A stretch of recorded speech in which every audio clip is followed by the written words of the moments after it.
विष्णुपुराण नामक गांव में राजू अपनी पत्नी सविता और अपनी बेटी नीलू के साथ रहा करता था।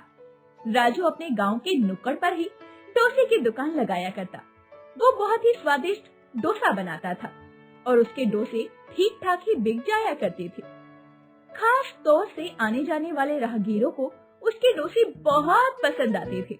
एक दिन एक ग्राहक आया और बोलने लगा, अरे राजू भैया, जरा एक डोसा तो बनाना, तुम्हारी दुकान के सामने आते ही भूख लग जाती है।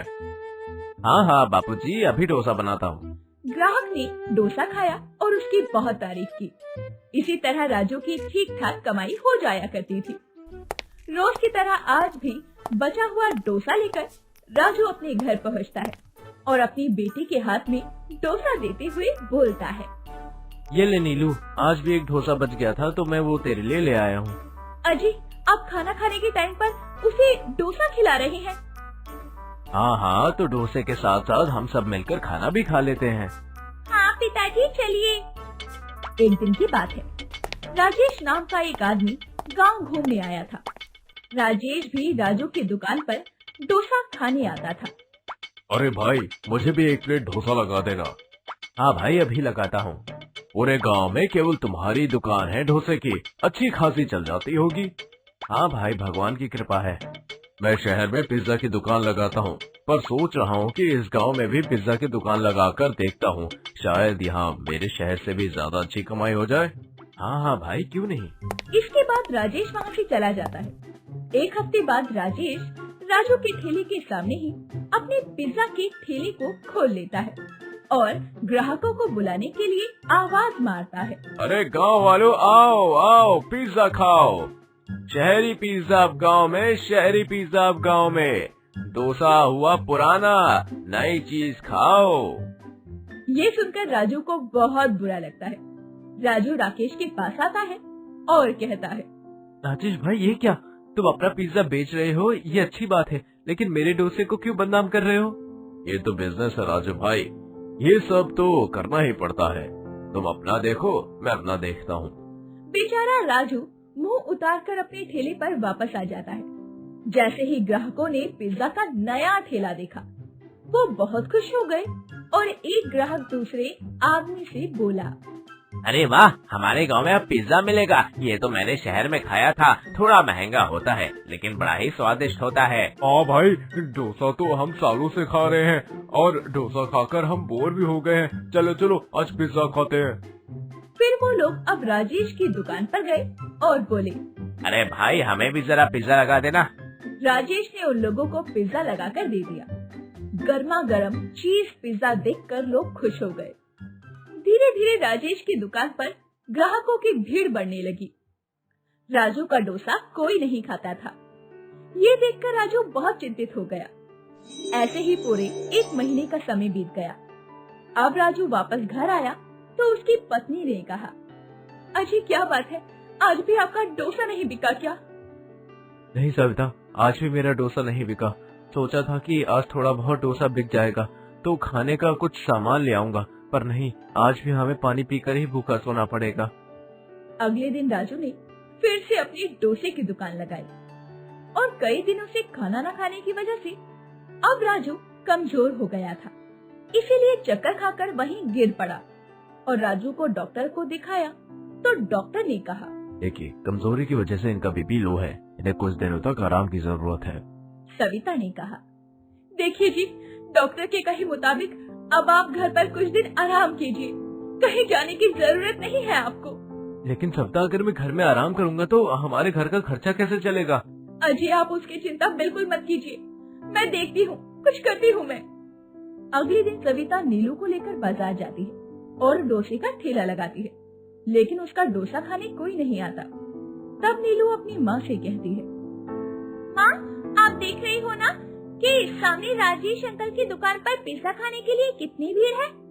हाँ बेटा। तो फिर माँ, हमें भी पिज्जा बनाकर बेचना चाहिए ना? हाँ बेटा, पर पहले तो हमें पिज्जा बनाना नहीं आता और अगर आए भी तो उसमें बहुत खर्चा लगेगा, इसीलिए हम पिज्जा नहीं बेच सकते। माँ, मेरी स्कूल में अर्चना नाम की एक सहेली है, उसकी माँ उसे हमेशा पिज्जा बनाकर देती है स्कूल में लाने के लिए। मैंने देखा कि थोड़ी सी पनीर और कुछ सब्जियों को डालकर पिज्जा बन जाता है। और माँ, अगर हम पिज्जा बेस की जगह डोसे पर ही पिज्जा का सामान डालकर पिज्जा डोसा बना दे तो शायद लोगों को पसंद आए। सविता को नीलू की बात बहुत पसंद आती है और अनोखी लगती है। तुरंत ही वो नीलू से कहती है, अरे वाह बेटा, तू छोटी है लेकिन तूने बहुत अक्लमंदी की बात की है। हम ऐसा ही करते हैं, चल बाजार जाकर कुछ सब्जियां और थोड़ा पनीर खरीद कर लाते हैं और पिज्जा डोसा बनाकर बेचते। और फिर उन लोगों ने ऐसा ही किया। बाजार से कुछ सब्जियां और पनीर ले आए और डोसे में ही पिज्जा का सामान डालकर पिज्जा डोसा बनाकर तैयार कर दिया। फिर दोनों ने मिलकर अपने ठेले का नाम डोसा वाले से बदलकर पिज्जा डोसा वाला रख दिया और उसे सस्ते दामों पर बेचने भी लगे। सविता ने ग्राहकों को आकर्षित करने के लिए आवाज लगाई, आइए आइए, सस्ते में पिज्जा डोसा खाइए, एकदम नया करारा और लाजवाब। एक बार खा कर देखिए, पिज्जा डोसा केवल 50 रुपए। अरे भाई, ये पिज्जा तो सुना था और डोसा भी सुना था, लेकिन ये पिज्जा डोसा क्या है? हाँ, ये कुछ नया लग रहा है। चलो चलो खा कर देखते हैं कि आखिर नाम की तरह इसमें स्वाद है या नहीं। और फिर इसी तरह कई ग्राहक उनकी दुकान पर आए और सविता की काफी अच्छी बिक्री हो गई। सविता और नीलू खुशी खुशी घर आए और घर आकर राजू को सारी बातें बताई। सारी बातें सुनकर राजू भी बहुत खुश हुआ और बोला, अरे वाह, तुम लोगों का आइडिया तो बहुत अच्छा था। ऐसा तो मैंने कभी नहीं सोचा। कल से मैं भी तुम लोगों के साथ दुकान चलूंगा। नहीं जी, आप हमारे साथ अभी दुकान पर नहीं आ सकते। आप थोड़े दिन और आराम कीजिए और एकदम ठीक हो जाइए तब चलना। अब सविता रोज पिज्जा डोसा की दुकान लगाती और उसकी दुकान पर सस्ते पिज्जा डोसा को देखकर ग्राहक वहीं टूट पड़ते। इसी तरह अब राजेश की दुकान पूरी की पूरी खाली रहने लगी थी। ये देखकर एक दिन अपने आप से राजेश ने कहा, इस सविता ने तो मेरी पूरी दुकान ही ठप कर दी है। मुझे कुछ न कुछ तो करना ही होगा। ऐसा करता हूँ कि कुछ दिनों के लिए अपने पिज्जा के रेट गिरा देता हूँ।